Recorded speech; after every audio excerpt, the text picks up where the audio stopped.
Doc RJ? Kamusta si Lynette? The operation is still ongoing. Anyway, iwan ko muna kayong dalawa. Excuse me. Dalawan ko muna si Lynette. Please wait. I'm really sorry. Michael, nandito ako hindi para pag-usapan ang tungkol sa atin. Now is not the right time. Denise, please. Ayoko mawala ka sa akin. Denise, mahal na mahal kita.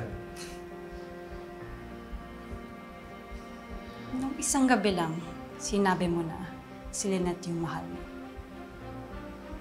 Pero ngayon naman sinasabi mo na ako yung mahal mo. Are you trying to play games, Michael? Denise, hindi. Please.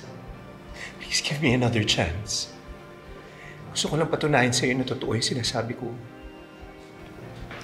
Michael, mahal kita.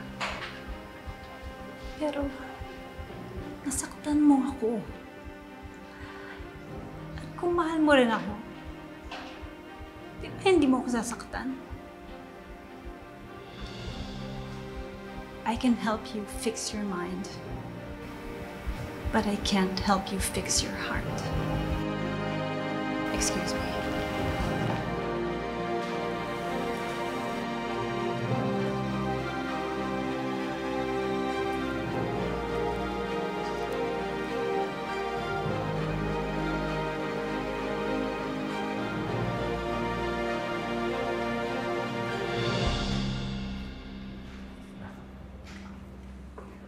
Sir, siya po yung nagpiansa sa'yo. Harry, Why did you do that? ang alin? You bailed me out. Sana hinayaan mo na lang ako. Hindi ko naman hiningi tulong mo eh. Pero Harry, I promised your dad that I will take care of you. Bakit mo naman kasi sinuntok yung witness? Because I thought he was lying.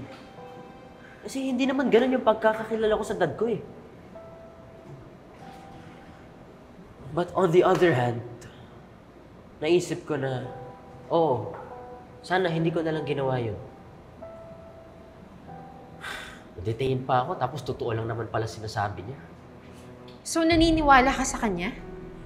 Eh pagkatapos ko malaman yung bagong ebidensya, yung bagong testimony, naisip ko na baka nga hindi ko talaga kilala yung dad ko. Nagawa niya nga akong saktan eh, sarili niyang anak. Si Sir Pepe pa kaya na hindi niya kaano-ano.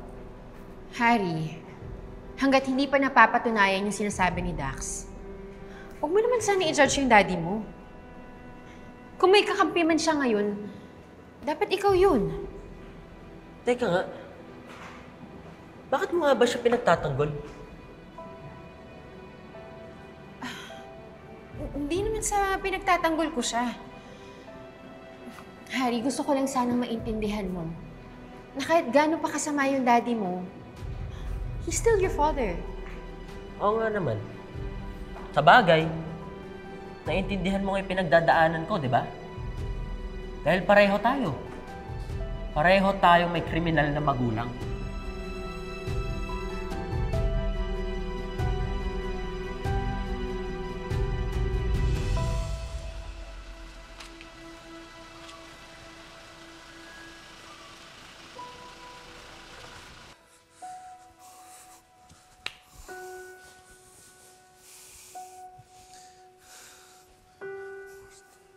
Jerry, anong oras na?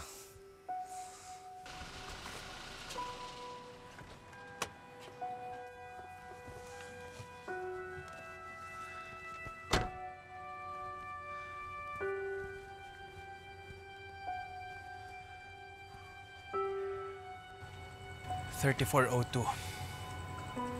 Ito nga yung bahay ni Doc Romualdo.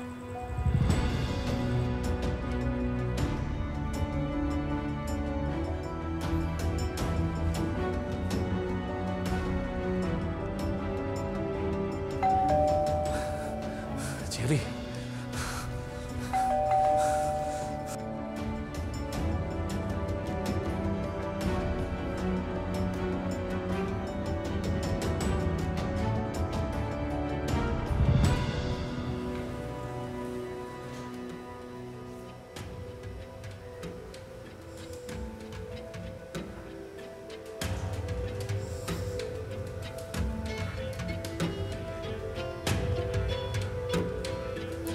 Kay Zoe to ah.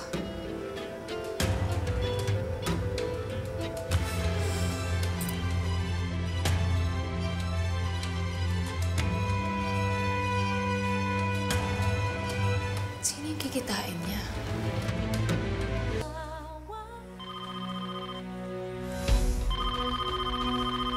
Jerry? Hello, pare. Hello, Carlos. Pauwi na ako. Dumaan na ako ng St. Vincent Medical Center. Wala ka pa sa labas? Wala pa. On the way pa lang ako eh. Sino nag-doorbell sa labas? Kahit anong mangyari, huwag kang lalabas. Walang pwedeng makakita sa'yo.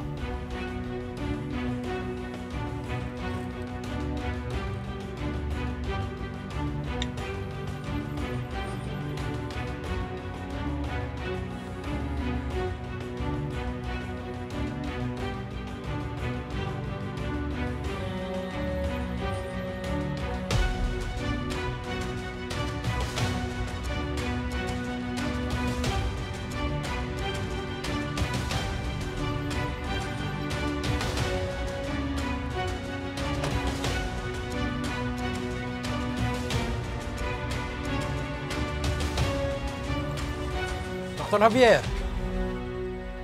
what are you doing here? Don't tell me na minamanmanan mo ang bahay ko. Dahil ba kay Carlos to?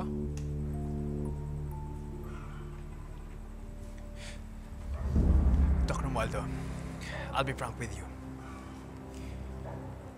Nakita kita kasi kanina sa East Ridge. Kahit alam ko naman na wala kang admitted patients. Tapos narinig ko na meron kang kausap sa cellphone. Tapos nabanggit mo yung pangalang Carlos. So, pinagdududahan mo na tinatago ko si Dr. Benitez dito sa bahay ko. But Doc, you're close with him, right? Oo. Pero hindi ako ganun kaibigan na kukonsintihin ng mali. Blood and money ang naging puhunan ko sa trabaho na to. Sa tingin mo ba isusugal ko yon para lang tulungan si Dr. Carlos? Tsaka, roasting kayong dalawa, di ba?